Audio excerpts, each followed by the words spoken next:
श्री शिवाय नमस्तुभ्यम। हर हर महादेव। जय श्री महाकाल भक्तों। श्राद्ध पक्ष की शुरुआत 17 सितंबर से हो रही है, जो कि 2 अक्टूबर को समाप्त होंगे। अमावस्या के साथ पूर्ण हो जाएंगे। तो आप सभी को पता है कि श्राद्ध पक्ष में हमारे पितरों को समर्पित होते हैं। हमारे पूर्वजों को यह तिथि तर्पण, पिंडदान या फिर ब्राह्मण भोजन कराते हैं, ताकि हमारे पितृ मोक्ष को प्राप्त कर सकें, पितृ प्रसन्न हो सकें और इसके साथ ही हमें आशीर्वाद दे सकें। पितृ खुश नहीं रहेंगे तो हमें कष्ट देंगे, हमारे जीवन में कई प्रकार की परेशानियां हमें देखने को मिलती हैं। तो इस प्रकार हमारे कार्य पूर्ण नहीं होते हैं। बार बार घर में कोई ना कोई बीमार होता है या फिर एक के बाद एक हमारे घर में परेशानियां आती रहती हैं। एक कमाते हैं, सवाए खर्च होता है, घर में लड़ाई झगड़े गृह क्लेश बने रहते हैं, परिवार के सदस्य एक दूसरे से लड़ते हैं, पैसा घर में रुकता नहीं है, कर्जा बढ़ता जाता है। यह सब हमारे पितृ खुश नहीं रहते हैं, कष्ट में रहते हैं, तो हमारे जीवन में यह सब देखने को मिलता है। ऐसे में हमें हमारे पितरों के लिए पूज्य पंडित प्रदीप मिश्रा जी के बताए गए ऐसे उपाय जिन्हें हम कर सकते हैं, सभी उपायों को आप हमारे चैनल पर देख सकते हैं, जिसमें से आज इस उपाय की हमने पहली वीडियो बनाई है, जिसमें आने वाली वीडियो में हम आगे के उपाय भी लेकर के आएंगे। इन 16 दिनों में आप हमारे चैनल पर पूज्य पंडित प्रदीप मिश्रा जी द्वारा श्राद्ध पक्ष में किए जाने वाले उपायों की जानकारी देख सकेंगे।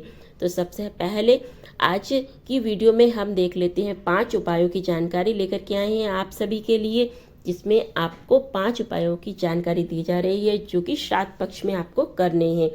तो सबसे पहले उपाय की हम बात कर लेते हैं। अगर आपको संतान सुख प्राप्त अभी तक नहीं हुआ है, बहुत साल हो गए हैं, 15 साल, 20 साल, 25 साल हो गए हैं, इतना लंबा समय निकल गया है, लेकिन आपको संतान सुख नहीं मिला है, तो आपको अपने पूर्वजों की तिथि पर जब आप ब्राह्मण भोजन अपने घर में कराएंगे, ब्राह्मणों को भोजन के लिए बुलाएंगे, तो आपको खीर का पात्र अवश्य रखना है अपने भोजन में। और खीर परोसने के लिए जब आप लेकर के आएंगे, तो जिस घर की नारी को संतान सुख प्राप्त नहीं हो रहा है, उस नारी से उस ब्राह्मण को वह खीर परोसने के लिए बोलना है।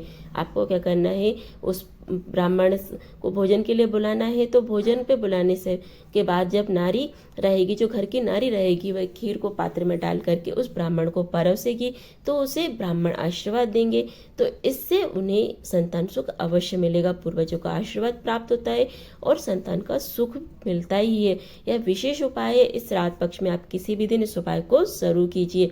बढ़ते हैं अगले उपाय की ओर, श्राद्ध पक्ष के दूसरे उपाय की ओर। पितृलोक में जो निवास करते हैं पितृ, उनकी 3 बेटियां हैं, मैना, धन्या और कला। जब आप भी आपके बच्चे, आपके बेटा बेटी कॉम्पिटिशन एग्जाम में बैठ रहे हैं, एग्जाम की तैयारी कर रहे हैं, नौकरी की तैयारी कर रहे हैं, एंट्रेंस एग्जाम की तैयारी कर रहे हैं, तो आपको सबसे पहले तो उन्हें कहना है कि पूरी पढ़ाई, मन लगाकर पढ़ाई करना है, मेहनत करना है और शिव पर विश्वास के साथ यह याद रखना है कि दुनिया में ऐसा कोई कार्य नहीं है जो आप नहीं कर सकते हो। और श्राद्ध पक्ष में आपको एक सरल सा आसान सा उपाय करना है। श्राद्ध पक्ष में 3 सफेद पुष्प लेना है, 3 चावल के दाने लेना है, एक कटोरी में आपको पूर्वजों के निमित्त घर के दरवाजे पर रख देना है।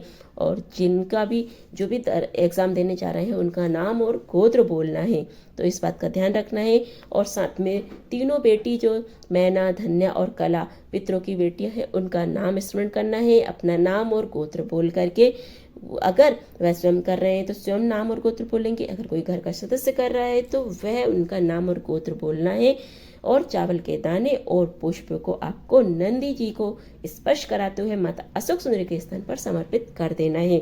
मतलब आपको यह उपाय जब आप करेंगे तो आपको अपने घर से ही कर सकते हैं। घर में आपको मुख्य द्वार पे रखना है। इसके बाद आपको उस कटोरी को सभी सामान उठाना है, मतलब 3 चावल के दाने, 3 पुष्प लेना है और इन सभी चीज़ों को आप भोलेनाथ के मंदिर में जाकर के नंदी को स्पर्श करवाना है। उसके बाद माता अशोक सुंदरी के स्थान पर अर्पित कर देना है। यह उपाय घर की माता अपने बच्चों के लिए भी श्राद्ध पक्ष में जरूर करें, या फिर बच्चे स्वयं भी इस उपाय को कर सकते हैं। चावल की कटोरी को आप सुबह 10 से 12 बजे के बीच में रख सकते हैं, मतलब सुबह 10 से 12 के बीच में आप रख करके उठा लें और उसके बाद आप मंदिर में अर्पित कर सकते हैं। बढ़ते हैं अब श्राद्ध पक्ष के तीसरे उपाय के बारे में। भगवान शंकर और भगवान नारायण के मिलन से एक अवतार हुआ था, जिसका नाम है ब्रजकपि। आपको एक रोटी या पराठा या पूरी जो आपके घर में बना हो, उसमें थोड़ा सा गुड़ या शक्कर या खीर उसके ऊपर रख करके, आपको कुछ भी मीठा होना चाहिए, उस पर रख करके ब्रजकपि या विषकपि इनका नाम लेते हुए अपने घर के दरवाजे पर बाहर खड़े हुए गाय को ये दे देना है। इन पितृपक्ष में आपको इस उपाय को जरूर करना है। गुरुजी ने कहा है कि उसके घर में कभी भी धन संपदा की कमी नहीं होती है। जो इस प्रकार से गौ माता को पूरी, पराठा या रोटी जो भी आपके घर में बना है उसके अंदर मीठा रखते हुए बृहस्पति का नाम लेते हुए दे देते हैं। धन प्राप्ति का श्राद्ध पक्ष का यह सबसे विशेष उपाय है।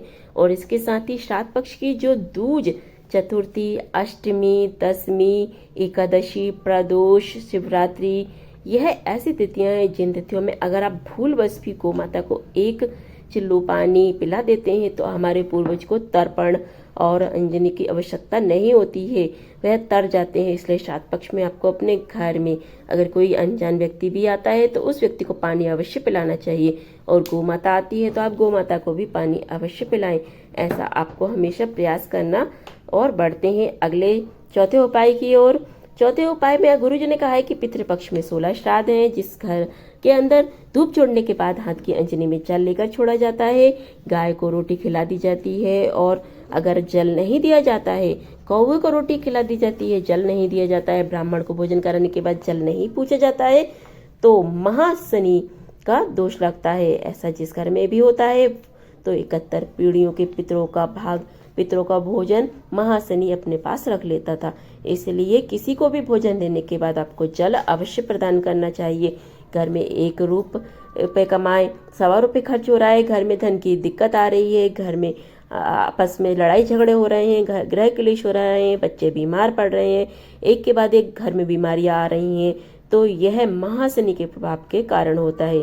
क्योंकि श्राद्ध पक्ष में आपने गाय को, कौवे को, कुत्ते को, किसी ब्राह्मण को भोजन के बाद अगर जल नहीं दिया है तो आपको जल अवश्य देना चाहिए। इस बात का आपको विशेष ध्यान रखना है। चलिए बढ़ते हैं अंतिम उपाय की ओर। श्राद्ध पक्ष में आपको अपने घर में जो तुलसी का पौधा होता है उसमें एक सरल और छोटा सा उपाय करना होता है। तुलसी के क्यारे के पास आपको एक कटोरी रखना है, उसके साथ ही आपको गंगा जल लेना है और गंगा जल को अपने हाथ की अंजनी में लेते हुए, मतलब अपनी हथेली में लेते हुए, उस गंगा जल को आपको उस कटोरी में जो तुलसी के क्यारे के अंदर रखी हुई है उसमें काशी विश्वनाथ का नाम लेते हुए, पूर्वजों का स्मरण करते हुए उस कटोरी में 5 बार या 7 बार, 5 बार भी छोड़ेंगे तो भी पर्याप्त है, फिर भी 7 बार भी छोड़ सकते हैं, छोड़ देना है। 1 बार लेंगे तो 1 बार काशी विश्वनाथ का नाम लेंगे, पूर्वजों को स्मरण करेंगे, फिर दूसरी बार काशी विश्वनाथ का नाम लेंगे और पूर्वजों को स्मरण करेंगे। इस तरह से 5 या 7 बार आपको उस कटोरी के अंदर जल छोड़ना है। अगर आप श्राद्ध पक्ष में ऐसा कर देते हैं तो पूर्वजों को पिंडदान, तर्पण की आवश्यकता नहीं होती है और पितरों को मोक्ष की प्राप्ति हो जाती है। इसके बाद आप उस कटोरी का जल उसी क्यारी में डाल सकते हैं। अगर आपको यह वीडियो अच्छे लगे, श्राद्ध पक्ष के जो पूज्य पंडित प्रदीप मिश्रा द्वारा बताए गए उपाय हैं, यह छोटी सी वीडियो में हम आप सभी के लिए लेकर के आए हैं। अगर आप श्राद्ध पक्ष से जुड़े और भी उपाय जानना चाहते हैं, पूज्य पंडित प्रदीप मिश्रा जी द्वारा श्राद्ध पक्ष के 20 उपायों की जानकारी आपको दी जाएगी, तो आप आने वाली वीडियो देखना बिल्कुल न भूलें, जिसमें आपको आगे श्राद्ध पक्ष से जुड़े उपायों की जानकारी दी जाएगी। चलिए फिर मिलते हैं अगले उपाय, अगली जानकारी, अगली वीडियो के साथ। श्री शिवाय नमस्तुभ्यं, हर हर महादेव, जय श्री महाकाल भक्तों।